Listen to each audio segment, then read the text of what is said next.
All right. This is the second round of interviews for the Billy Morrow Jackson fundraising print. We have here two of CCHCC's most fabled members. Could you introduce yourself, gentlemen?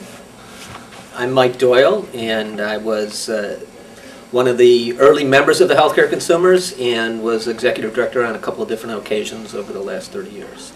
And I'm Gary Adelman. I was a board member at the time that we asked Billy if he'd create something for us to help with raising funds and the protest in general. And that was way back in 1992. All right. Okay, so I think first we want to start off with asking how the idea of getting community art and using that as a fundraiser, how did that come up? And I think the second part to that question is, how did Billy get into the framework for being the artist for the piece? What made you choose him? Well, I think, you know, at the time we were going through all kinds of planning for fundraising and thinking of new ways to do it, and Gary had joined the board, and I think you came up with the idea both of the concept and approaching Billy on it. Why don't you tell a little background on that? Well, Billy was at the time an extremely well-known painter, and he had done powerful graphic posters that are in museums, a set of them on civil rights, and I knew that, of course, and I knew them when I asked him I was the president of the faculty union at the time, to do something for us, some logo, and he did something again that was impossible to anticipate. You know, the artist imagination is wonderful when you're dealing with somebody who's endowed with it, and Billy certainly was endowed with an imagination, as you see in the print that we're discussing now. And so because he did something for the union when I was president, and that was back in '76, and because I came close in my mind to seeing the whole set of those civil rights protest posters, when I bought one of his canvases for a son of mine who was getting married, I thought of him immediately, and I wanted to contribute something to the organization that was, you know, a little unique, you know, that justified my going on a board with Mike Doyle, I've always had a crush on him. It's mutual. And so that's how, you know, we decided that, you know, we would ask him, and we went together to do that. And maybe Mike, you can. Well, I just remember, you know, again, we were sort of came around these ideas, and you were always energetic about coming up with something and get me excited about it. And so, yeah, I remember it was sort of a nice spring day like today, and we walked over to his house from your house, and he just wanted to, you know, and you might have talked to him beforehand on the phone or something, but I mean, what I remember is sort of sitting there in his living room and just talking to him about healthcare consumers and organizing and the healthcare crisis, and it was very informal. I wasn't sure, you know, what was going to come out of it, but it was just, I think it was just sort of getting his appetite wet a little bit about what we're doing and the protests that we had going on at the time. And of course we were fighting for universal health care back then, and 15 years later here we are still doing it. But so I remember that afternoon being sort of a sunny nice day and talking to Billy about this stuff. Tremendous man. I met him the first year that I came to the campus. He was on a little board with another guy in music, Royal McDonald, protesting the war, done in the official capacity of a university auditorium, in which I made a fool of myself and got to know Billy as a result. But Billy, I mean, I see him chiseled. He had a hard flint, you know, physiognomy in my mind, whatever he looked like, and kind of wiry guy, really strong and a fire that was communicated in the stuff that he said and did, and we were floored when we were surprised at the detail of the work that he presented to us. because we gave him a little bit of the history, and we see his vision. And the detail in the vision is really what makes the thing unique and you know, timely. It's amazing. We have the same president, father and son. We have the same revolting circumstances in the greed of a banking industry then and now, portrayed in the canvas. And we have a contagion of death, which is so timely because of what's going on in the war in Iraq and Afghanistan. And you know, it just seems as if this thing was created for us at this very moment, doesn't it? It does, yeah. I mean, it's a little scary that it carries so well over 15 years with the same kinds of things there. But in some ways, that's what's universal about it. You know, I mean, there is this sense of, and you know, the people there protesting and standing there. So you have sort of the crisis the country's facing, and yet individuals standing shoulder to shoulder to challenge the way things are and trying to bring about change, which I thought was so cool, because that's, you know, here are the healthcare consumers all these years, and organizing around stuff and winning these small victories in this sort of morass that is our nation at times, and but just plugging away and fighting for those things. And he somehow captured all of that, both the impending doom of the crisis, but at the same time people standing up and trying to make a difference in it. And the organization just doesn't succumb to futility. It's crazy. Right. Isn't that weird? Yeah. Yeah, it's very...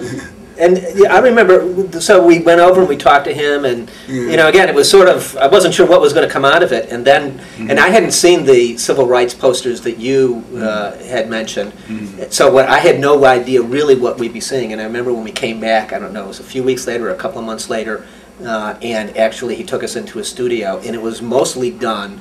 Some of the etchings and stuff weren't complete, but I mean, I was just floored at looking at the detail. I mean, because you know, whether it's the sheet draped over the corpse or whatever, I mean, just the incredible detail of the ink work and stuff like that, it just blew me away. And I remember, sort of like you're looking at it, is with other great art, and what do you say? You just sort of hits you, and like you were saying, he has a way of just hitting you with a fist in the gut. I mean, it's there, and it, you know, it makes its impact on you. Yeah, pulls no punches. And it's aesthetic. Yes. Also, I mean, you know, it's not just graphic, but it has an artistic quality to it that makes it unique. And, you know, I just thank him. He died within the year. This is a kind of memorial too, isn't it? Yeah, in a way, yes.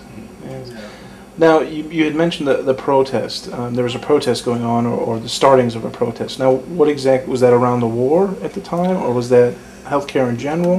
Well, it was around healthcare. I mean, so this would have been '92. So at that time, we were dealing with, I think it was just starting up the Medicaid discrimination fight at Christie Clinic. I mean, here we are. You even take some of the local issues we were tackling.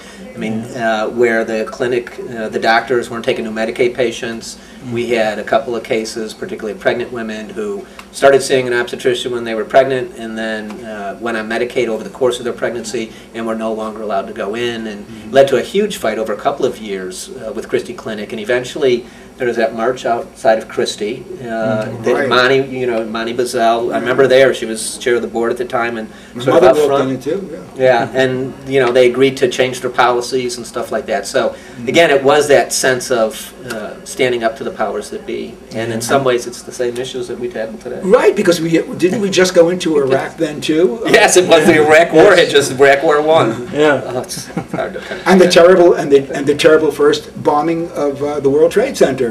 Wasn't that at the... It was about that time, yeah. A little later. Was it a little later? I think 92, 91? It was in Clinton's year, so I'm not sure. Oh, I see, a little later. Oh. You know, the one thing when I look at it is that one of the things that was going on then was the, you know, although we've known for, what, 3 or 4 decades that cigarettes could kill you, it was right about then when the cigarette companies' complicity with hiding the fact that they had all these studies, they knew it was causing cancer, and they just buried them. So in there it has, I think it's George Bush offering someone a pack of cigarettes. So right at the height of that, sort of, when that was sort of breaking onto the scene, that in fact the cigarette companies have been manipulating the nicotine so to get people addicted to it and all that. So that was one thing when I look at it where, you know, I think about how the world's changed. In some ways, the view of cigarettes and cigarette companies, although people still smoke, I mean, it is a place where people have made progress, and we've change some of those things. But Definitely. he captures all those things. I mean, the more you look at it, the more you see little things. There's stuff in there about South Africa, Yes, stuff like and that. So, apartheid, yeah. yes. So, So when you communicated this kind of general, well, not general, but these issues present in Billy's community, did he seem knowledgeable? Was he shocked? Was he more understanding and did he need inspiration No, for well, this? he didn't.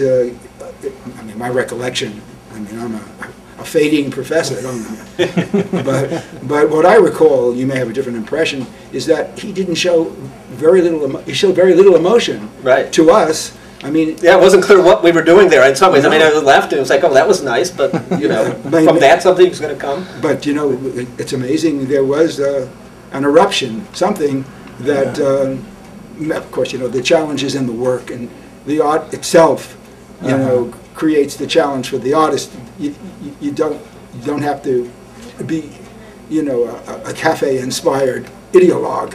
Yeah. But Billy, I mean, he was into social justice, Yes. and he was not adverse. You know, when it was unionism, I mean, he was on the right side. His intuition was great, Right. and he demonstrated this through his work. Yeah, and he, you know, there was no sense of shock, like, oh my God, this is going on. Because, and again, if you look at the posters he did and the civil rights stuff, clearly he understands how brutal oppression is and the struggles that people go through. I mean, some of those were very powerful also. So, I mean, it wasn't like it wasn't new to him. I think it was more the context of the organization, how we viewed ourselves, you know, because here you are sort of fighting all these things, and I think what he wanted to do is sort of capture the sense of, you know, average people struggling to make the world better in spite of the fact that, you know, we're struggle for a healthcare system, and was national healthcare going to happen? I think people were hopeful after the '92 election you might actually see, but at that point in time it was like, how do we change the world right now? And I think what he wanted to do was capture the sense that in spite of what was going on around us, in spite of all this stuff, that there are people who are out there struggling to make the world a little bit better each and every day. So I didn't sense there was like shock as much as he wanted to get a feel of that so that when he produced this, he'd be able to reflect it. Well, in the interview that we did previously with Ceedy's wife, or with Billy's wife, Ceedy, she had mentioned that he started out, his activism started out right after World War II, when all his friends were dying in the war, and then progressed through that because he also grew up in the Depression. He was a young kid during the Depression. And so he saw the government impact and then the war impact. And now when he got a little bit older in the 60s, the civil rights and the humans being humans know, impact.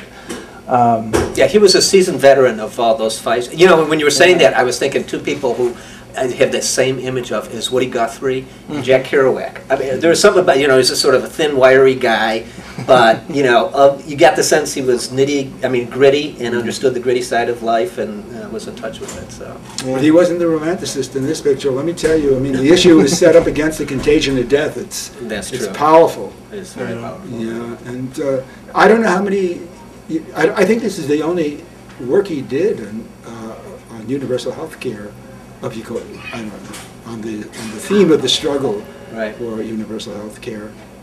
And it's... Well, it's interesting, and I don't know this or not, but you know, it's pretty much black and white with just a touch of color on Uncle Sam. What color? Blood red? There's a little red and is there a little yellow in there somewhere? There's a red stripe on his pants. Blue, red, gold, and just a basic yellow. But it's largely black and white, and his civil rights drawings were also black and white, very stark, very, you know, the sense of harshness there.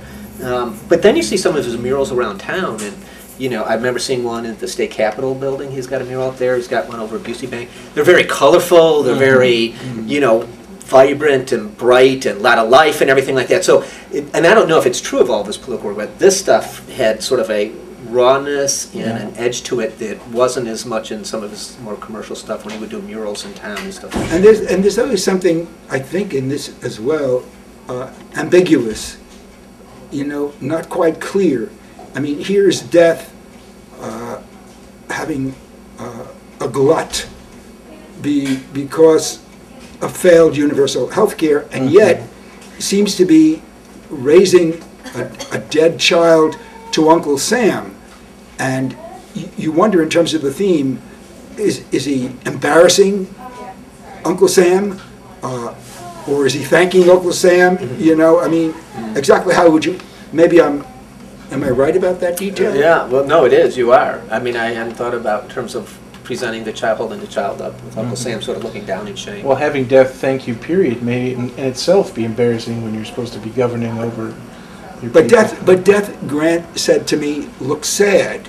And, you know, if he was, so why would death look sad? Why would he be raising a dead infant, you know, before Uncle Sam, if it's to death's interest for the plague to continue of failed health care? Sure, sure. I mean, he does that. He did that in the Union poster. I mean, I think it adds a certain note that keeps you haunted by the canvas, doesn't it? I mean, it makes you wonder.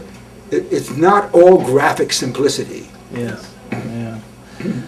Well, I was wondering if you gentlemen could talk around the introduction. I mean, I know this was sold at the dinner, at our annual dinner. But how was it received by the members?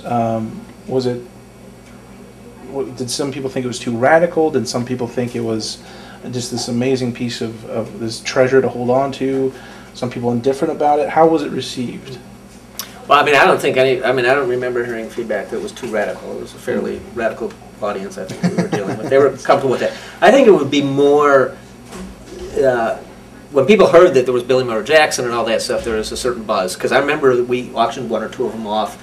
It was at our annual dinner, and I think we had a conference going on, and I remember that we were downstairs at the hotel, and the room was packed, and there was a lot of buzz. I think they actually unveiled it there in front of everyone, so there was a lot of excitement about it.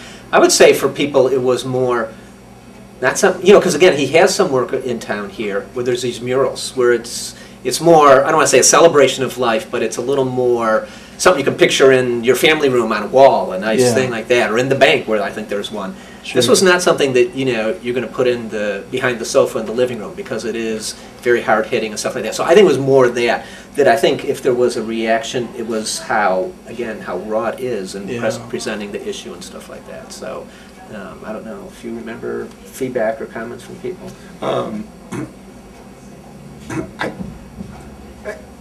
I think that probably what we're doing now might be better than what we did then, because this seems to be a better introduction to what we were showing at the time. I can't recall what, you know, I imagined would take place occurring at all. You know, a sudden burst of enthusiasm and a riot among the audience to get copies. That didn't happen. No. And in a way, that was disappointing to me, because, you know, I had thought that the work would create a lot of enthusiasm. I don't know. I mean, but it's difficult to answer that question, because I really have no idea. Right. Yeah. It has been a while ago. I remember one of my kids scared shitless. We had it framed and put it up in our house in a room, and you like run the other direction, and you see that picture of death holding out there. He's like, "That gives me nightmares." So that was the only actual raw reaction that I remember anyone saying, was one of my kids taken back by it. Well, CD also mentioned something that you may be a little lighten me on as far as your actual meeting with Billy. Was this art was the way that Billy was an activist. He didn't, you know, he wasn't organizing. Yeah, this was his way of being a protester through his art. And I know you said he wasn't like a bundle of emotion, but what about his house? Was there anything that gave you a clue about it, or just his personality, the environment that you were in, that he was more than meets the eye, so to speak, as far as just this reserved artist?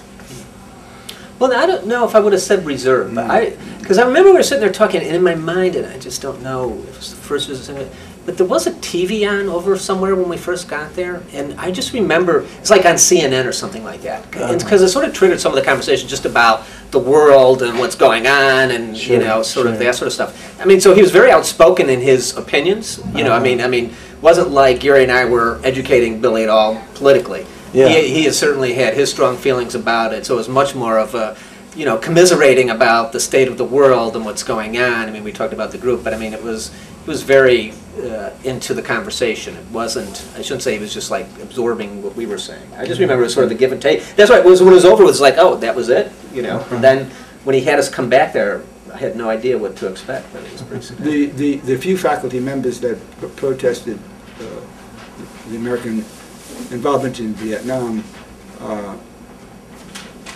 of the few, Billy was one, and that was way back in 64. You know, very early in very early in the war, and I mean, he was on a panel, and I remember it vividly because I was there with another person. So, and at the same time, see, what confuses it is that artists, to a great extent, are not ideologues. You know, there are examples, but they don't create for that constituency. If they did, their work would always be poster-like. Mm-hmm. The internal censor, you know, the internal the features of the audience that would be internalized, that the artist would be seeking appreciation and praise from, would make it impossible for the artist to create anything. Right. Yeah, you couldn't create. And so it's hard to find examples of distinguished people like Billy who are as hard-hitting on social issues. Because you got to be careful. I mean, there are warnings, all kinds of warnings, you know, from really highbrow philosophers like Wittgenstein, that it's the death of art to play to such a constituency. And it seems that he's just... So that colors, you know, the way I think of Billy. Mm-hmm. And I don't... And his wife reinforces it when she says, I suppose, that this is the way he demonstrates. Right. This is his real engagement in issues of social justice. Right. You know, he's able to do it in his poster art. Yeah. And this is, I think, a tremendous example, I imagine, of his successful poster art. Right. Yeah, without a doubt. Yeah. And this, you know, the other person who, when this was all going on, was John Lee. Do you remember? That's who actually got me a set of the. How nice. Of the civil rights posters that he had done. Mm. And so I know John and Billy had some connection. They either knew each other from civil rights stuff or just from being active in town. I mean, everyone seemed to know John. But so Billy wasn't isolated at all from any of this stuff. I think he was very intellectually engaged in it, if not actually always out on the streets or something like that. Great. Well, that's all I had. I think we did very well. So I want to thank you too, Mike Doyle and Garrett Adelman, for coming by and doing the interview, and we'll leave it at that. Thanks, gentlemen. Thanks for bringing us together. Did you take a good picture of the